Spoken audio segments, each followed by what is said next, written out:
2 years ago, Sufia Shadrack's mother was killed by a mob in this remote village in northern Tanzania. Her alleged crime? Witchcraft. The incident began and ended with tragedy. A small boy was killed by a hyena. Villagers, terrified and grieving, claimed the animal had been possessed by the sorcery of Sufia's mother and 3 other older women. The next night, the women were murdered, their homes destroyed. Walianza wakamkata panga, alipoanguka ndio wakaanza kumwekea makuni. They cut her with machetes.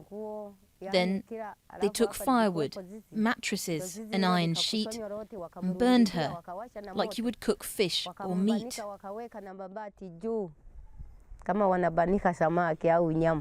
765 killings related to witchcraft were recorded in 2013 alone, an increase from 630 the year before, according to the Legal and Human Rights Center in Tanzania.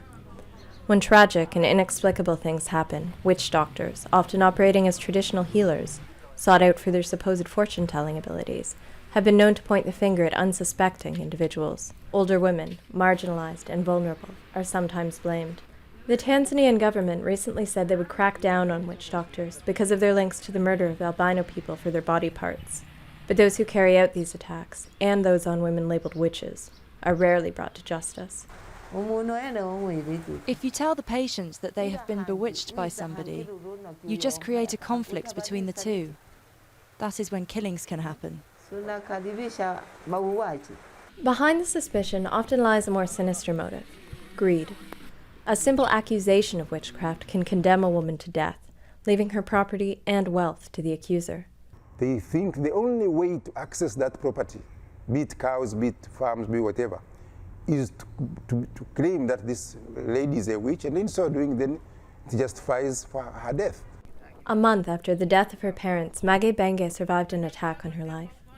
Men entered her home after dark, slashed her with machetes, and left her for dead. In June, I was seriously injured when men cut me with machetes during the night. After 2 months in hospital, Mage was released with permanent disabilities.